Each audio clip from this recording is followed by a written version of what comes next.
Welcome to target exam channel. दोस्तों, आप सभी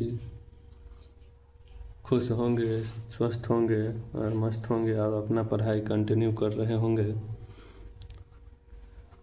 आइए हम अब इतिहास का जो एनसीईआरटी बेस्ड करंट पब्लिकेशन इस बुक है उसका रिवीजन करते हैं।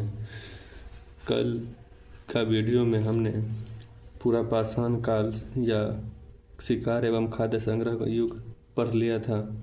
आज हम उसी को कंटिन्यू करते हैं और आगे हम आज का टॉपिक जो है पाषाण काल 9000 ईस्वी पूर्व से 4000 ईस्वी पूर्व या शिकार एवं पशुपालन युग कहा जाता है। इसे मध्य पाषाण जो है उसको शिकार एवं पशुपालन युग कहा गया है। आइए हम मोस्ट इम्पॉर्टेंट जो पॉइंट है उसको ही हम देखेंगे, अन्यथा बाकी को हम छोड़ देंगे। चलिए आगे देखते हैं। इम्पॉर्टेंट पॉइंट जो है, इस मध्यवर्ती काल को उत्तर पाषाण युग या मैथोलिक एज भी कहा जाता है। मध्य पाषाण कालीन स्थल राजस्थान, दक्षिणी उत्तर प्रदेश, मध्य व पूर्वी भारत तथा कृष्णा नदी के दक्षिण में बहुतायत से पाए गए हैं। जो मध्य प्रदेश और राजस्थान और कालीबंगा जो है कालीनी पाषाण स्थल कहा गया था उसे, जो 5000 ईस्वी पूर्व तक ही रही वहाँ तक के। अब मध्य प्रदेश में आदमगढ़ और राजस्थान में बागौर पशुपालन का प्राचीनतम प्रमाण प्रस्तुत करते हैं, जिसका समय 5000 ईस्वी पूर्व हो सकता है माना गया है। जरूरी नहीं कि 5000 ईस्वी पूर्व हो। मध्य पाषाण कालीन महादरा उत्तर प्रदेश के प्रतापगढ़ जिले से बड़ी मात्रा में हड्डी एवं सिंह निर्मित उपकरण प्राप्त हुए हैं। आगे देखते हैं दोस्तों। अब हम नवपाषाण काल को पढ़ते हैं। नवपाषाण काल 7000 ईस्वी से पूर्व से 1000 ईस्वी पूर्व या उसे अन्य उत्पादक युग भी कहा जाता है। अब हम इसको देखते हैं। नेथोलिक एज का आरंभ 9000 ईस्वी पूर्व में आरंभ होता है, लेकिन बलूचिस्तान में मेहरगढ़ में एक ऐसी प्राचीन भारतीय बस्ती संप्रति पाकिस्तान मिली है जिसका समय 7000 ईस्वी पूर्व बताया जाता है। और आगे देखते हैं। नवपाषाण युग के निवासी को सबसे पहले अन्न उगाने का श्रेय जाता है, जैसा कि अन्य युग कहा गया है इस नवपाषाण युग को उसी। अब देखते हैं आगे। कृषि कार्य की प्रक्रिया में वे पत्थर की कुदालों और नुकीले पाषाण डंडों से ही जमीन खोदते थे, या जमीन में जो भी आज के डेट में ट्रैक्टर से खुदाई किया जाता है जमीन, उस समय कुदालों से और नुकीले पाषाण डंडों से ही उसको खेत में अनाज उपजाया जाता था। आगे देखते हैं।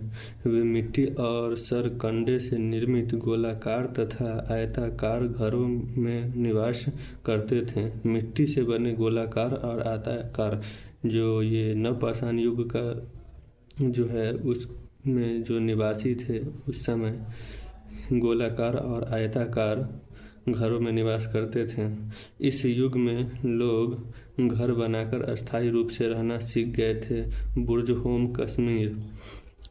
होम जो कश्मीर में है तथा चिरांद जो आज के डेट में छपरा सारण में पाषाण युगीन लोग पॉलिशदार पाषाण उपकरणों के अतिरिक्त बड़ी मात्रा में हड्डियों से निर्मित उपकरणों का भी प्रयोग करते थे। बुर्जहोम के लोग घूसर मृत भांडों का प्रयोग करते थे।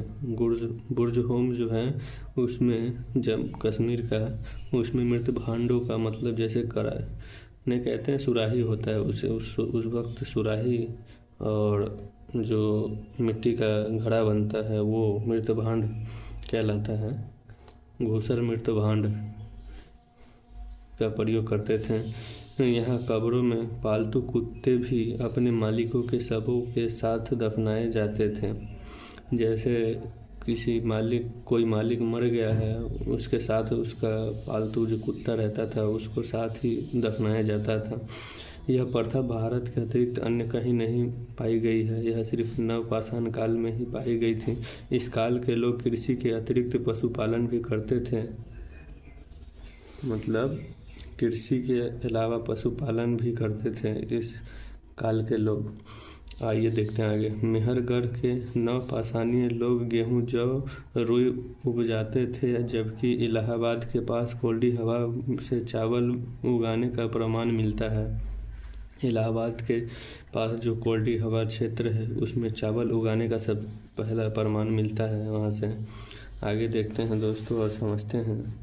इनमें पॉलिश युक्त काला मृतभांड, धूसर मृतभांड एवं नमवर्ण मृतभांड सम्मिलित है। आगे देखते हैं। उड़ीसा और छोटा नागपुर झारखंड के पहाड़ी क्षेत्रों में भी पाए गए हैं। चलिए आगे देखते हैं। अब हम ताम्रपाषाण युग पढ़ते हैं दोस्तों, जिसमें ताम्र चैल्कोलिथ एज कहा जाता है, जिसे ताम्रपाषाण युग को चैल्कोलिथ एज कहा जाता है, उसको हम देखते हैं और समझते हैं। ताम्रपाषाण या चैल्कोलिथ एज।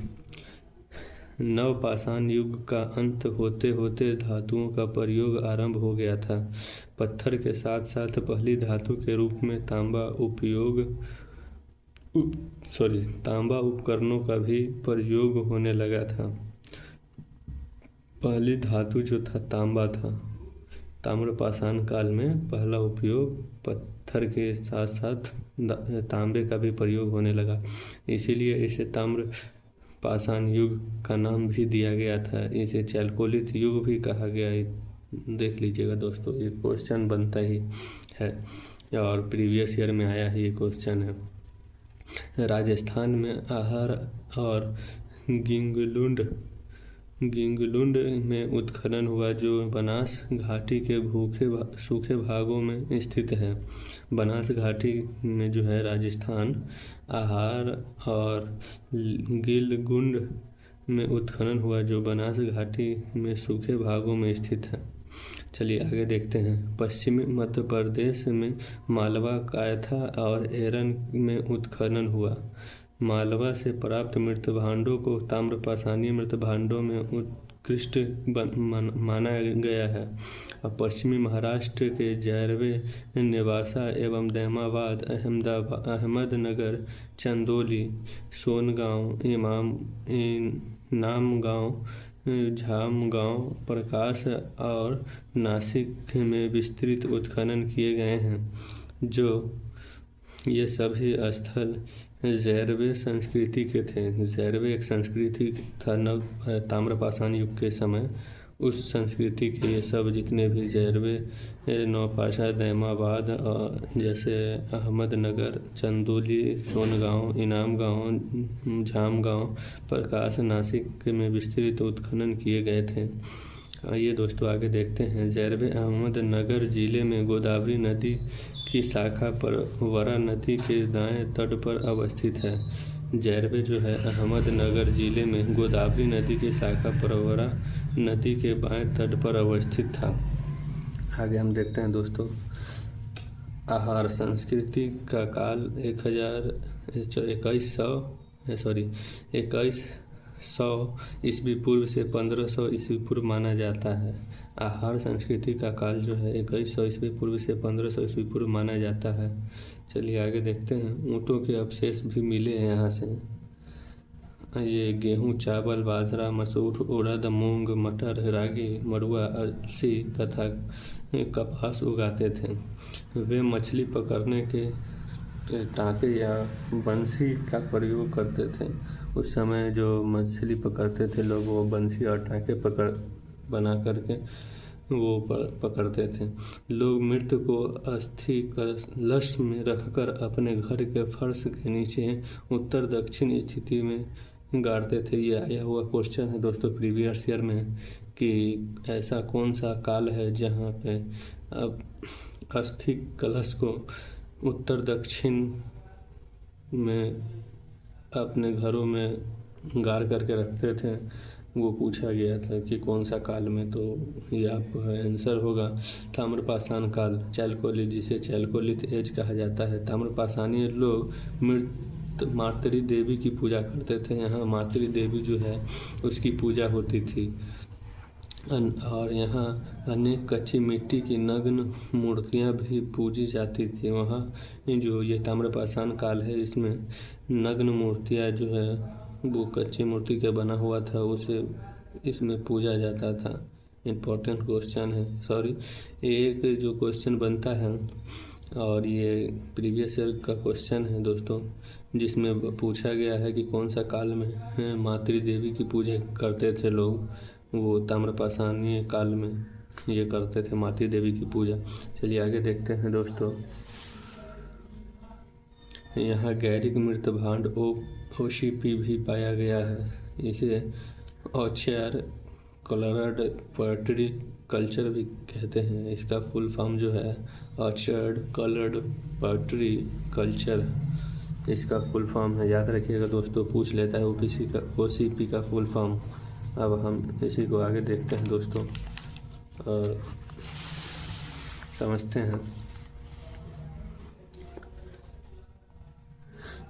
यह एक लाल अनुलेपित मृत भांड यह एक लाल अनुलेपित भांड है जो अक्सर काले रंग से रंगा होता था।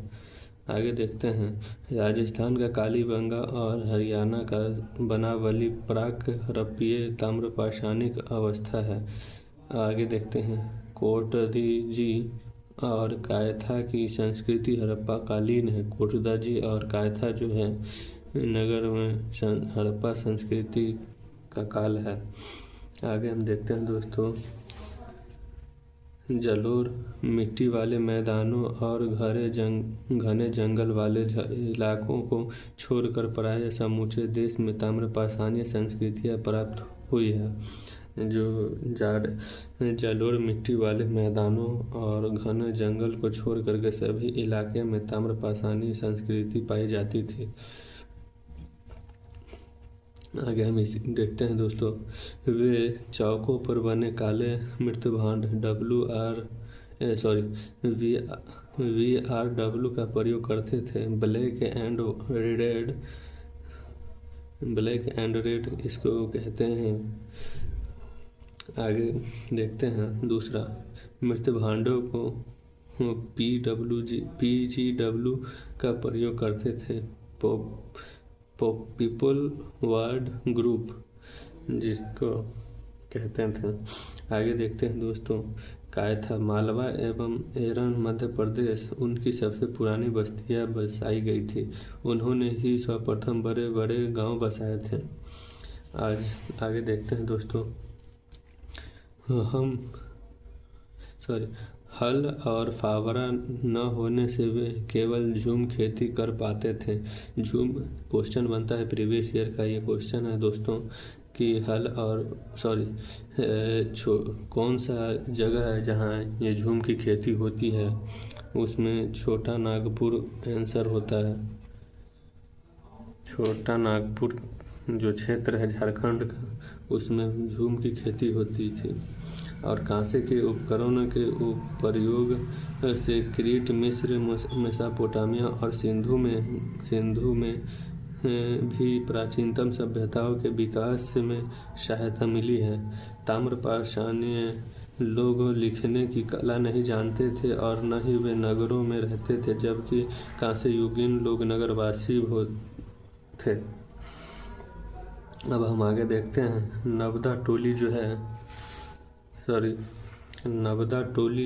जो है मध्य प्रदेश का एक महत्वपूर्ण ताम्रपाषाणीय पुरास्थल है जो इंदौर के निकट स्थित है।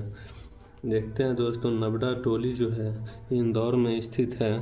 इसमें ताम्रपाषाणिक पुरास्थल है जो इंदौर में स्थित था। आगे देखते हैं। यहाँ से मिट्टी, बांस तथा फूस के बने चौकोर एवं वृत्ताकार घर मिले हैं। नवदा टोली में जो है वृत्ताकार घर मिले हैं, जिसका जो बांस फूस मतलब झाड़ी वगैरह, चौकार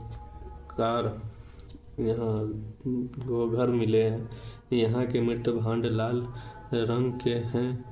जिन पर ज्यामितीय आकृति उत्कीर्ण है।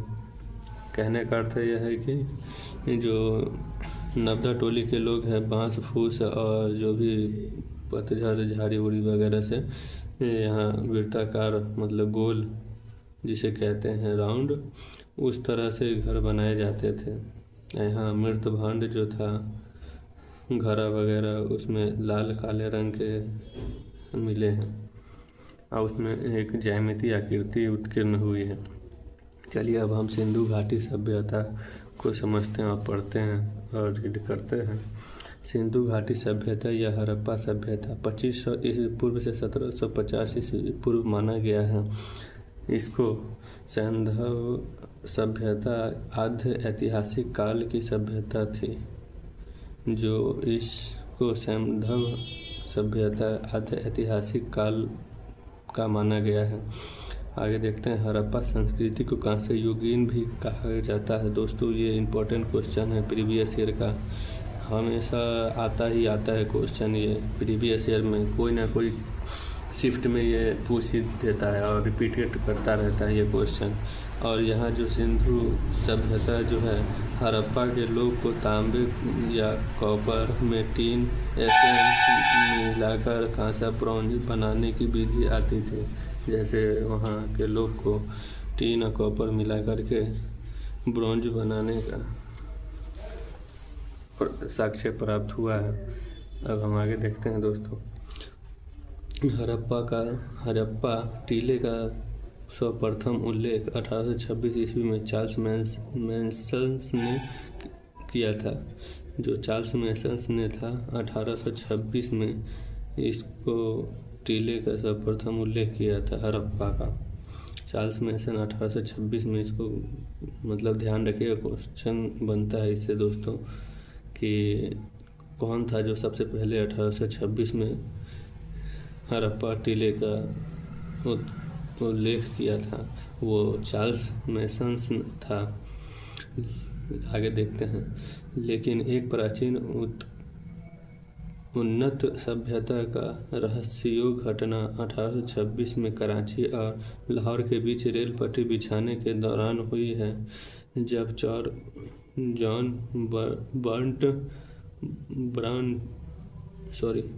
जॉन ब्रटन और विलियम ब्रटन नामक अंग्रेज ने दो प्राचीन नगर हड़प्पा और मोहनजोदड़ो का पता लगाया। इस सभ्यता का नाम हड़प्पा संस्कृति इसलिए पड़ा है क्योंकि 1921 ईस्वी में पाकिस्तान के पंजाब प्रांत में स्थित हड़प्पा मेसोपोटामिया जिला नामक स्थल पर ही सर्वप्रथम दयाराम साहनी और माधव स्वरूप वात्स्य के नेतृत्व में उत्खनन कार्य किया गया था। अब इसी प्राचीन सभ्यता के दूसरे महत्वपूर्ण स्थल मोहनजोदड़ो मृतकों का टीला जिसे कहते हैं। ये क्वेश्चन प्रीवियस ईयर का है दोस्तों, हर एक शिफ्ट में ये पूछा जाता है और इसका आने का चांस हर एक एग्ज़ाम में बहुत 100% है। अब देखते हैं आगे दोस्तों। आरंभ हुआ था जो वर्तमान पाकिस्तान के सिंध प्रांत के लड़काना ज़िले में स्थित है। अब आगे देखते हैं दोस्तों। भारतीय पुरातत्व विभाग के तत्कालीन महानिदेशक सर जॉन मार्शल ने 1924 ईस्वी में सिंधु सभ्यता या कांस्य युगीन नामक एक उन्नत नगरीय व्यवस्था के खोज की विविधता घोषणा की। और उसके बाद J.F. मैके ने 1927 ईस्वी से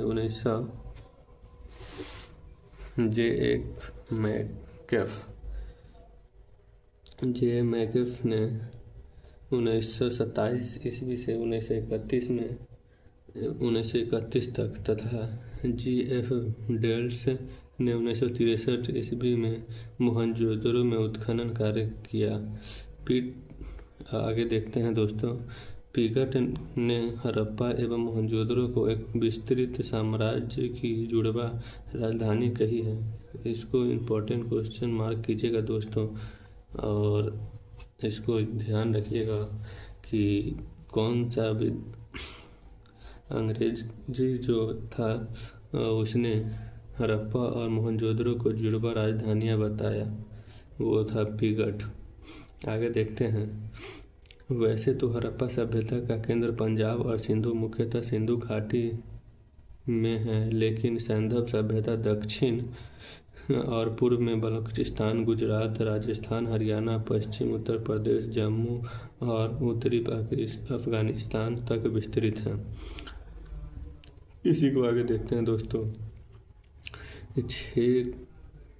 केवल 6 को ही नगर माना जाता है। हड़प्पा, मोहनजोदड़ो, सिंधु का चनहौदरो तथा गुजरात का लोथल, उत्तरी राजस्थान का कालीबंगा तथा हरियाणा के हिसार जिले में स्थित बनावली जो है, इसी को सिर्फ नगर माना गया है। आगे देखते हैं। त्रिभुजाकार हड़प्पा संस्कृति का समूचा क्षेत्र जो था 1299 और 600 वर्ग किलोमीटर है। साथ तथा जो तत्कालीन मिस्र एवं मेसोपोटामियाई क्षेत्र से काफ़ी अधिक थी।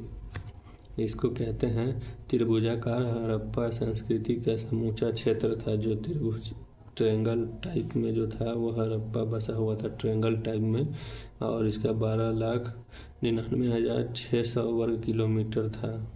जो इसका पूरा एरिया जो था 12,99,600 वर्ग किलोमीटर था, और इसको मेसोपोटामिया क्षेत्र से काफ़ी अधिक था। आगे देखते हैं दोस्तों। इस मार्ग देखते हैं जो सिंधु और मोहनजोदड़ो के समक्ष ये बताया गया है कि ईस्ट में आलमगीरपुर उत्तर प्रदेश, साउथ में दायमाबाद महाराष्ट्र, वेस्ट में सुतकोटगा पाकिस्तान और नॉर्थ में मांडा जो आज के समय जम्मू कश्मीर में है। कालीबंगा और बनावली में हड़प्पा पूर्व और हड़प्पाकालीन संस्कृतियों का प्रमाण मिलता है। यहाँ बिना पक्की ईंटों के चबूतरों, सड़कों तथा नलियाँ के अवशेष हड़प्पा युगीन है। कहने का अर्थ है यहाँ जो बना हुआ था नालिया और चबूतरा वो बिना पके हुए ईंट, कच्ची ईंट का बना हुआ था। हम आगे देखते हैं दोस्तों। जो सुतकांगेडगढ़ और सुरकोतरा जो है, समुद्री नगरों में भी इस सभ्यता के उन्नत रूप के दर्शन मिले हैं, जहां नगर दुर्ग प्राप्त हुए हैं। आगे देखते हैं। गुजरात के काठियावाड़ प्रायद्वीप में स्थित रंगपुर और रोजड़ी नामक स्थलों में इस सभ्यता की उत्तरावस्था का संकेत मिलता है। आगे देखते हैं दोस्तों। ये प्रथम नगर नियोजन जो था, हड़प्पा संस्कृति की उत्कृष्ट विशेषता नगर नियोजन था। उत्कृष्ट विशेषता नगर नियोजन किस सभ्यता का था? तो आंसर इसमें आएगा हड़प्पा सभ्यता का। आगे देखते हैं दोस्तों। हड़प्पा और मोहनजोदड़ो दोनों ही नगरों के अपने दुर्ग थे, जहां संभवतः शासक वर्ग के सदस्य रहते थे। वहाँ के जो नगर थे वहाँ सिर्फ संभवतः शासक लोग ही रहते थे। दुर्ग या उसे किला कहते हैं, जो दुर्ग कहते हैं, वहाँ सिर्फ शासक लोग ही बैठते थे। चलिए आगे देखते हैं। प्रत्येक नगर में दुर्ग के बाहर निचले स्तर पर ईंटों के मकाने वाला नगर बसा था। मतलब वहाँ प्रत्येक नगर में दुर्ग थे, मतलब किला तो जो था, बाहर का जो इलाका होता है उस स्तंभ ईंटों के मकान वाला नगर बसा हुआ था। उसी के स्तंभ का ईंटों वाला जो मकान बाहर में बना हुआ था। अब आगे देखते हैं। पुरातत्वविद जो अलेक्जेंडर कलिंघम है को भारतीय पुरातत्व का जनक कहा जाता है। जो अलेक्जेंडर कलिंघम है भारतीय पुरातत्वविद का जनक कहा गया है उसे। अलेक्जेंडर कलिंघम ने 1861 में आर्कियोलॉजिकल सर्वे ऑफ इंडिया का गठन किया था। अलेक्जेंडर कलिंघम जो है 1861 में आर्कियोलॉजिकल सर्वे ऑफ इंडिया का गठन किया था। इसने ये भारतीय पुरातत्व विभाग जो है 1861 में अलेक्जेंडर कलिंगम ने ही गठन किया था। अब आगे देखते हैं, भारतीय पुरातत्व सर्वेक्षण संस्कृति मंत्रालय के अधीन आता है। एक जो विभाग आता है भारतीय पुरातत्व विभाग, वो संस्कृति मंत्रालय के अकॉर्डिंग मतलब अंतर्गत आता है। आगे हम देखते हैं दोस्तों, इस क्वेश्चन बनता है इससे, और ये प्रीवियस ईयर क्वेश्चन में पूछा भी गया है कि आर्कियोलॉजिकल डिपार्टमेंट किस मंत्रालय के अधीन आता है, तो इसका आंसर संस्कृति मंत्रालय हो जाएगा। आगे देखते हैं दोस्तों, सिंधु सभ्यता का काल निर्धारण रेडियो कार्बन से 2500 ईस्वी पूर्व से 1750 ईस्वी पूर्व माना गया है, और डॉक्टर पी अग्रवाल के अनुसार सिंधु सभ्यता का काल 2350 ईस्वी से 1750 ईस्वी पूर्व माना जाता है, और मुद्राओं के आधार पर इसे सिंधु सभ्यता को 2500 ईस्वी पूर्व से 1800 ईस्वी पूर्व माना जाता है। और जॉन मार्शल के अनुसार सिंधु सभ्यता का काल 3250 ईस्वी पूर्व से 2750 ईस्वी पूर्व माना जाता है। और व्हीलर के अनुसार सिंधु सभ्यता का काल 3250 ईस्वी पूर्व से 2750 ईस्वी पूर्व माना गया है। आगे देखते हैं दोस्तों, हड़प्पा संस्कृति के अध्ययन के साथ चार्ल्स मैनसन, कलिंगम एवं एम व्हीलर, माधव स्वरूप, वात्स्यायन आदि जुड़े थे। इखास्थम महादेवन एक भारतीय पुरालेखा शास्त्री और भूतपूर्व लोक सेवक हैं, जो सिंधु घाटी सभ्यता के पुरालेख शास्त्री का अपनी सुविधा ज्ञाता और तमिल ब्राही अभिलेखों का सफलतापूर्वक अर्थ निकालने के लिए जाने जाते हैं। इम्पोर्टेंट है क्वेश्चन। अब आगे हम देखते हैं प्रमुख वस्तुएं। तांबा जो है कहाँ से मिला था? बलूचिस्तान, राजस्थान और दक्षिण भारत, अफ़गानिस्तान। सोना जो है वो मैसूर, कंधार, अफ़गानिस्तान में मिला था, और सेल खड़ी बलूचिस्तान, राजस्थान से मिला था। हरित नील मणि जो है ईरान में पाया गया था, और नील मणि जो है महाराष्ट्र से उपलब्ध हुआ है। अब हम आगे देखते हैं दोस्तों और समझते हैं ये जो इम्पोर्टेंट फैक्ट्स हैं। अभी तक के जितने भी नए हमसे जुड़े हैं वो इस चैनल को सब्सक्राइब और इस चैनल से जुड़े रहें और अपना स्टडी को बेहतर बनाए रखें, क्योंकि ये पढ़ाई जो है जितने लोग करेंगे और ये वीडियो जितने तक पहुंचेगा उन सबों को इससे बहुत फ़ायदा होगा एग्ज़ाम के दृष्टि से। चलिए हम आगे देखते हैं। हड़प्पा संस्कृति के पतन के कारण जो कहा गया है, क्वेश्चन प्रीवियस ईयर में आता है कि हड़प्पा कालीन जो था उसका पतन किस कारण से हुआ था और क्या कारण था, उसको हम देखते हैं। जो इम्पोर्टेंट कारण है उसको हम यहाँ पे है हाईलाइटेड किए हुए हैं, उसको ही देखेंगे, बाकी को उतना ज़रूरत नहीं है। जो पूछा जाता है एग्ज़ाम में उसी को हम देखेंगे। आगे देखते हैं। पहला जो है था नदी सूखता, मतलब नदी वहाँ पानी का अभाव था, जितने भी नदी थे वहाँ पानी के कमी के कारण पहला प्रमाण मिला है कि इसके कारण पतन हुआ है। दूसरा है जो अस्थिर नदी तंत्र, मतलब अस्थिर नदी तंत्र, उसमें कोई मिलाव नहीं था, कहीं से पानी आने जाने का रास्ता नहीं था, उसे ही अस्थिर नदी तंत्र कहते हैं। इसको बताया था संस्थापक था लैम्ब्रिक, जो मत दिया था कि लैम्ब्रिक ने कि अस्थिर तंत्र था वहाँ का। और आगे देखते हैं प्राकृतिक आपदा, वहाँ जो था प्राकृतिक आपदा का अभाव था, मतलब आता जाता था, इस वजह से जैसे भूस्खलन, बरसात आ जाना और बाढ़ आ जाना, इस वजह से वहाँ का रह नहीं पाता था इंसान सही से। इसको बताया है KUR कैंडी ने। आगे देखते हैं पारिस्थितिक असंतुलन, वहाँ का जो था परिस्थिति वो असंतुलन था, इसको बताया है फेयर सर्विस ने। आगे देखते हैं, बड़ा आक्रमण, गोल्डन चाइल्ड स्टुअर्ट पिगट, मतलब ये स्टुअर्ट पिगट और गोल्डन चाइल्ड था, उसके अनुसार वहाँ हड़प्पा सभ्यता का पतन का कारण बड़ा आक्रमण था। और दूसरा देखते हैं दोस्तों, बाढ़। आप सब इस चैनल से बने रहें और मैके इस राव और सेशन को मार्शल ने शेयर कहा, जो और मार्शल लाइक के और अनुसार सब्सक्राइब और करना ना राव और भूलें। मैके के अनुसार वहाँ बाढ़ आ जाता था ज़्यादा, इस वजह से उसका पतन जल्दी हो गया। अब हम आगे देखते हैं, संधववासी।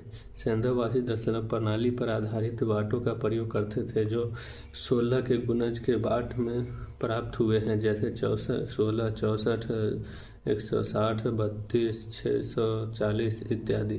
16 के गुणज में जो वहाँ का तुला था उसको बनाया गया था, वाट जो था उसको। आज तो डिजिटल किलोमीटर चलता है जो नाप लेता है कितना चला है, और कितना किलो हुआ है, डिजिटल मीटर आता है ना, उससे। आगे देखते हैं, सिंधु सभ्यता में ईंटों का अनुपात जो था, वेरी इंपॉर्टेंट क्वेश्चन दोस्तों, ये क्वेश्चन प्रीवियस ईयर बना था कि सिंधु सभ्यता में ईंटों का अनुपात कितना होता है, जिसका अनुपात रेशियो था 4:2:1। इसको ध्यान दीजिएगा दोस्तों और इसको याद रखिएगा, एग्ज़ाम की दृष्टि से इम्पोर्टेंट है, हमेशा पूछा जाता है ये रेशियो 4:2:1। कोटरा। आगे देखते हैं, टेराकोटा का उपयोग हड़प्पा काल की मुद्राओं के लिए निर्माण प्रमुख रूप से किया गया था। आगे देखते हैं, सैंधव वासियों के जीवन का मुख्य व्यवसाय कृषि कार्य था। सैंधव वासी के जीवन का जो मुख्य कार्य कृषि था, मतलब किसान था वहाँ का लोग ज़्यादातर, इस वजह से उसे कृषि कार्य के साथ जुड़ा हुआ था, इसी वजह से वहाँ को मुख्य व्यवसाय जो था कृषि से था, और किसी ज़्यादा दूसरा चीज़ से व्यवसाय वहाँ नहीं होता था, आय का जो स्रोत था वो कृषि से था वहाँ। चलिए आगे देखते हैं, इसकी लिपि भाव चित्रात्मक पिक्टोग्राफी है, जिसे हम आगे पढ़ चुके थे, क्या कहते हैं उसे, PGW जो था, उसी को पिक्टोग्राफी एज कहा जाता है, भाव चित्रात्मक, मतलब कहते हैं ना कि एक्सप्रेशन जो होता है और भाव के ऊपर होता है, उसको देखा नहीं जा, मतलब देख करके ही भाव किया जा सकता है, लेकिन उसे पढ़ा नहीं जा सकता है ना, समझा जा सकता है। अभी तक ना कोई पढ़ा है पिक्टोग्राफी की जो एज था उसको, इसीलिए इसे पिक्टोग्राफी एज कहते हैं। चलिए, इस हड़प्पा सभ्यता की लिपि दाईं से बाईं ओर लिखी जाती थी। इस हड़प्पा सभ्यता की जो लिपि थी राइट टू लेफ्ट लिखी जाती थी। आगे देखते हैं दोस्तों,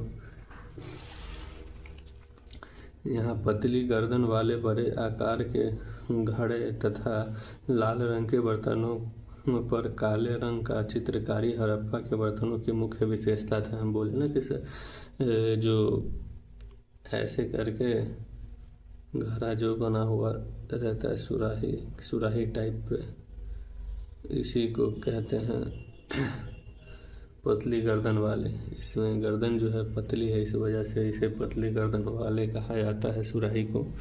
आगे देखते हैं, आप लोग देख ही चुके होंगे, आप गांव से जुड़े हुए व्यक्ति आप लोग। चलिए आगे देखते हैं, हड़प्पा सभ्यता के सर्वाधिक स्थल गुजरात स्थल से मिले हैं। तो जो गुजरात राज्य है हड़प्पा का, वहाँ से सर्वाधिक स्थल गुजरात से ही मिले हैं। आगे देखते हैं, पहली बार कपास उपजाने का श्रेय हड़प्पा वासियों को प्राप्त है, क्योंकि वहाँ जो कपास सबसे प्रथम उगाया गया था, कपास का उपजाऊ सबसे पहले हड़प्पा वासी ने ही किया था, इस वजह से उसका हड़प्पा वासी को ही प्रमाण मिलता है कि कपास उपजाने का। चलिए आगे देखते हैं, सर्वप्रथम वास्तविक चिन्ह के अवशेष हड़प्पा सभ्यता से मिले हैं। स्वास्तिक, सर्वप्रथम स्वास्तिक के अवशेष हड़प्पा सभ्यता, स्वास्तिक होगा कोई चीज़। लोथल में मिट्टी से निर्मित घोड़े की प्रतिमा प्राप्त हुई है। सैंधववासी मातृ देवी पूजा करते थे, जैसे ताम्रपाषाण युग में जो सैंधव मातृ देवी को पूजा ताम्रपाषाण युग के लोग करते थे, वैसे सिंधु सभ्यता के लोग भी मातृ देवी की पूजा करते थे। चावल के प्रथम साक्ष्य लोथल एवं रंगपुर से मिले हैं। प्रथम साक्ष्य जो है लोथल एवं रंगपुर मिले हैं। ये सिंधु सभ्यता में लोथल और रंगपुर जो नगर था उसमें ही चावल का साक्ष्य मिला है। सिंधु क्षेत्र का प्राचीन नाम मेलुहा, इससे पूछा जाता है सिंधु को और किस नाम से बुलाया जाता है, तो इसका नाम आता है मेलुहा। मेलुहा तथा सिंधु मोहरे पर एक श्रृंगी सांड का चित्र मिलता है। सिंधु जो मोहर था सिंधु कालीन का, उसमें सांड का मोहर मिलता था। एक सिंग वाले सांड जो होते हैं ना, उसके मोहर पर चित्र अंकित मिले हैं। सिंधु सभ्यता के लोथल एवं कालीबंगा से हवन कुंड का साक्ष्य मिला है। ये इम्पोर्टेंट क्वेश्चन है प्रीवियस ईयर दोस्तों। यही सब टॉपिक तो पूछता है। अगर आप लोग ये बुक रिवाइज नहीं करेंगे तो कैसे पता चलेगा क्वेश्चन कहाँ से बनेगा और कहाँ से बनता है। आप सिर्फ पढ़ते जाते हैं भाई, एक का आंसर बी, दो का आंसर सी, ऐसे करने से कुछ नहीं होगा और नहीं समझ आएगा। जब तक कि आप लोग जब तक बुक रीड नहीं कीजिएगा तब तक आपका कुछ नहीं होने वाला है।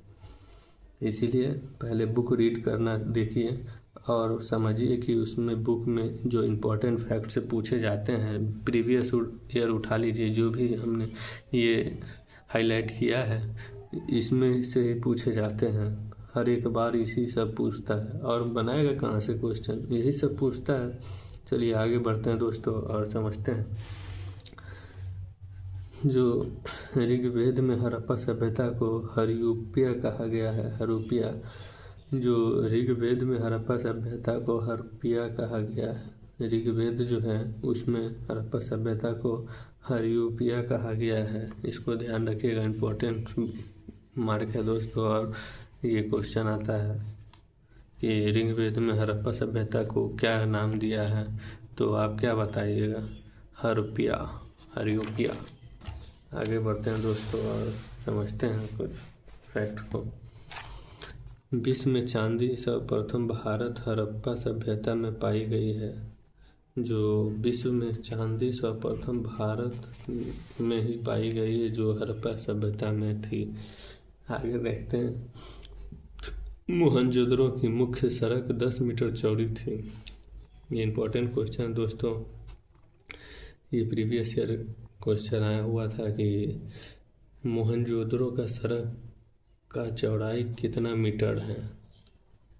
यही क्वेश्चन पूछा गया था, जिसमें 12, 9, 15 दिया हुआ था और 10 दिया हुआ था, तो इसका राइट आंसर 10 हो जाएगा दोस्तों। आगे बढ़ते हैं। जो इम्पोर्टेंट फैक्ट्स है उसी को हम देखेंगे, बाकी को ज़रूरत होगा उसी अकॉर्डिंग हम उसको पढ़ेंगे। सैंधवकालीन मोहरे बनाने में सर्वाधिक उपयोग सेल खड़ी, मतलब सेल खड़ी जो होती है उसका उपयोग किया हुआ था।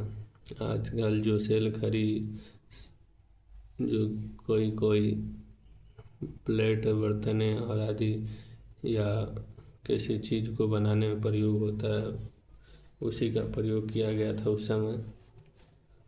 ये पुराना ही है सेल खड़ी। आगे देखते हैं दोस्तों।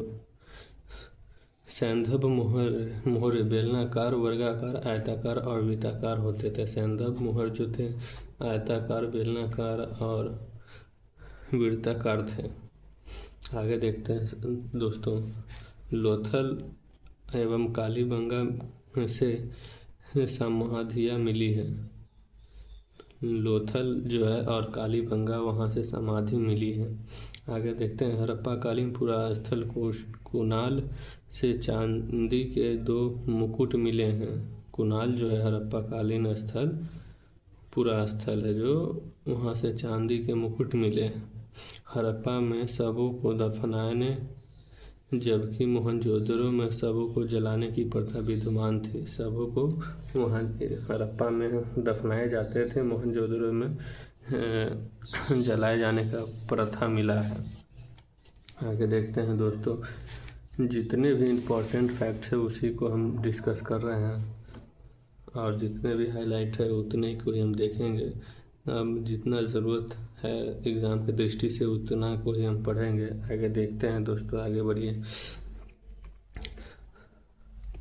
चलिए हम प्रथा एवं वेश्यावृत्ति सैंधव सभ्यता में प्रचलित थी। प्रथा और वेश्यावृत्ति, जैसे सेक्स वर्कर जो होता है उसे कहते हैं वेश्यावृत्ति,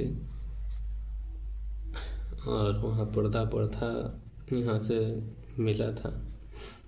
आगे हम देखते हैं और समझते हैं।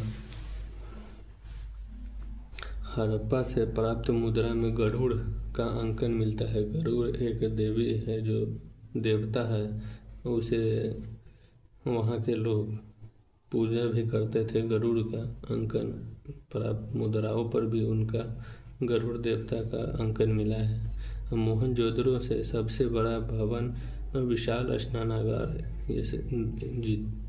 ये इम्पोर्टेंट क्वेश्चन है, प्रीवियस ईयर क्वेश्चन है दोस्तों। मोहनजोदड़ो कौन सा जगह है जहाँ से ये विशाल स्नानागार प्राप्त हुआ है? तो इसका आंसर मोहनजोदड़ो आएगा। आइए आगे बढ़ते हैं। मोहनजोदड़ो से सूती कपड़े का साक्ष्य तथा नर्तकी की एक कांस्य मूर्ति मिली है। नर्तकी करती हुई कांस्य मूर्ति जो है मोहनजोदड़ो से मिली है। इसे कांस्य की नर्तकी उनकी मूर्ति कला का सर्वश्रेष्ठ नमूना था। जो कला जो था उस समय का कांसे की नृत्य की मूर्ति थी, जो कांसे के बना हुआ था। मोहनजोदड़ो से 5 बेलनाकार मुद्राएं मिले। मोहनजोदड़ो है वहाँ से 5 बेलनाकार मुद्राएं मिली है। आगे देखते हैं दोस्तों, सिंधु सभ्यता के प्रमुख स्थल लोथल में बंदरगाह का अस्तित्व मिला है। यहाँ लोथल जो है ये सिंधु सभ्यता का बंदरगाह था, इसी का अस्तित्व मिला है, जहाँ विदेशी जलयानों का आवागमन होता था। मतलब अदर देशों से वहाँ व्यापारी आते थे और जाते थे और यहाँ से व्यापार करते थे। आगे देखते हैं, लोथल गुजरात के अहमदाबाद से 80 किलोमीटर दूर अरब सागर तट पर खंबात की खाड़ी में स्थित है। लोथल जो है खंबात की खाड़ी के पास स्थित है, जो अरब सागर से मिलती है, और लोथल अहमदाबाद से 80 किलोमीटर दूर स्थित है। आगे देखते हैं, 3 मीटर गहरी ईंटों से निर्मित गोदी का पता चला है। यहाँ जो है गोदी एक ईंटों का समाधान होता था, उसे गोदी कहा जाता था। आगे देखते हैं, लोथल में महिला पुरुष को एक साथ दफनाए या युगल समाधान का साक्ष्य प्राप्त हुआ। मतलब महिला और पुरुष को एक साथ दफनाए जाने का लोथल से साक्ष्य प्राप्त हुआ है, इसीलिए इसे युगल समाधान कहते हैं। आगे देखते हैं, ऊँट का हड्डियाँ कालीबंगा से प्राप्त हुई है। ऊँट का जो हड्डी होती है वो सर्वप्रथम कालीबंगा से ही प्राप्त हुआ था। घोड़े की अस्थियों का अवशेष सुरकोटड़ा से मिला है। इम्पोर्टेंट क्वेश्चन बना है सर, ये प्रीवियस ईयर क्वेश्चन है दोस्तों, इसको ध्यान रखिएगा। घोड़े की अस्थियों का अवशेष सुरकोटड़ा से मिला है। सुरकोटड़ा जो है बनावली और सुरकोटड़ा ये पाकिस्तान में स्थित है। चनहौदरों से दावत तथा मनके बनाने के कारखाने प्राप्त हुए हैं। चनहौदरों, ये इम्पोर्टेंट क्वेश्चन है दोस्तों प्रीवियस ईयर। दावत और मनके बनाने का कारखाना कहाँ से प्राप्त हुआ? तो आप लोगों का आंसर क्या रहेगा, इसको कमेंट में बताएं दोस्तों। आगे हम देखते हैं, सिंधु सभ्यता आगे डिस्कस करते हैं। सिंधु सभ्यता के महत्वपूर्ण उत्खनन स्थल। सिंधु सभ्यता का जो महत्वपूर्ण उत्खनन स्थल है उसको हम पढ़ते हैं। इसमें नदी सागर के तट है, खुदाई वर्ष है, जगह का नाम है, उत्खनन करता है। चलिए हम आगे देखते हैं और समझते हैं। जितने हाईलाइट है वो इम्पोर्टेंट है, बाकी बात नहीं है। उसको याद करने की ज़रूरत नहीं है आप लोगों को।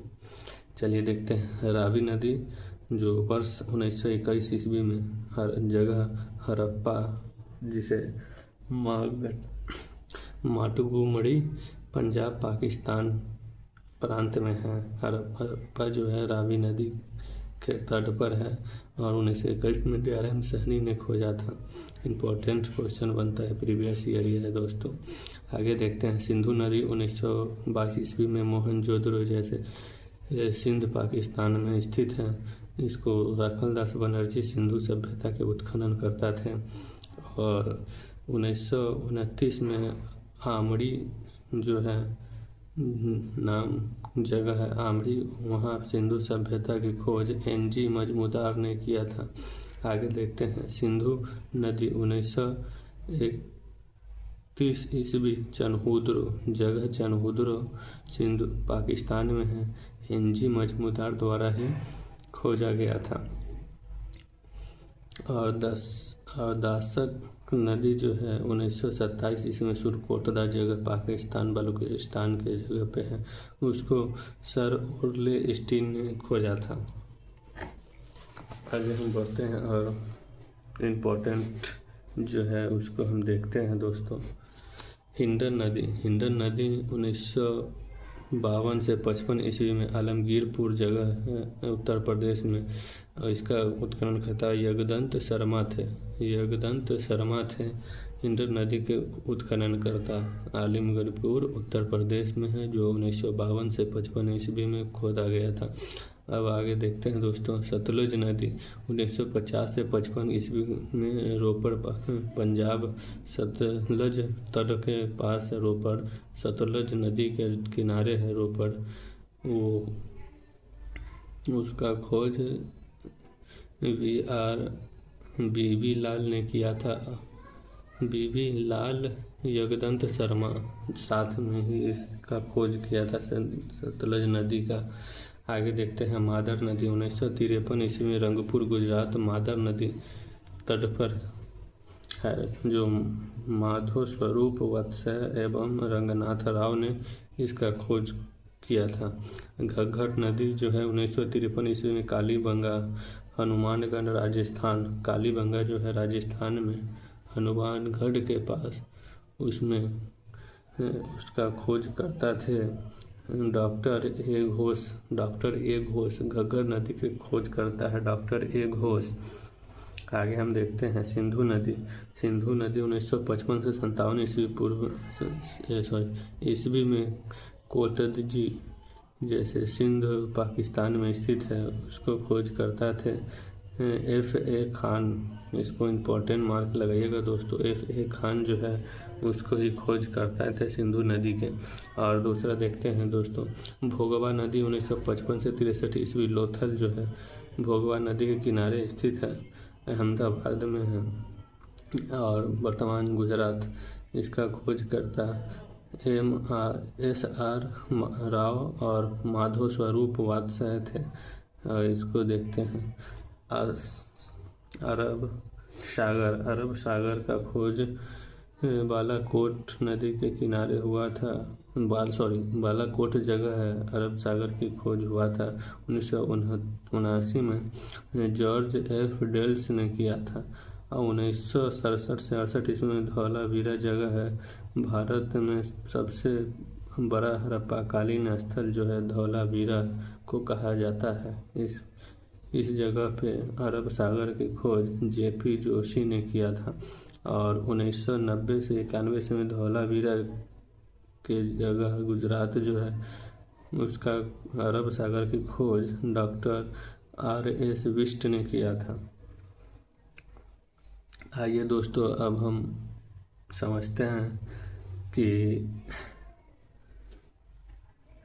आज के लिए इतना ही अब हम रखते हैं दोस्तों क्लास। और जितने भी लोग अभी तक हम किसी को लाइक और शेयर करने के लिए कभी नहीं बोला है, लेकिन आज बोल रहा हूँ फिर से कि जितने भी दोस्त हमसे नए जुड़े हैं वो लाइक और शेयर और सब्सक्राइब और बेल आइकन को दबा लें, ताकि जो इसका नेक्स्ट पार्ट है वो सबसे पहले आप सभी के पास पहुँचे, ताकि आप लोगों को एग्ज़ाम में इससे बहुत हेल्प होगा। और मेरा उद्देश्य यही है कि आप सभी इसको पढ़ाई को बेसिक से बताना और सभी को एग्ज़ाम के दृष्टि से क्वेश्चन करवाना। आगे अब हम इस वीडियो को यहीं अंत करते हैं, और जितने भी हमसे जुड़े हुए दोस्त हैं उन सबों को धन्यवाद करते हैं, और अपना क्लास यहीं और आगे नेक्स्ट वीडियो में मिलने का प्रयत्न करेंगे और मिलेंगे। चलिए दोस्तों, धन्यवाद।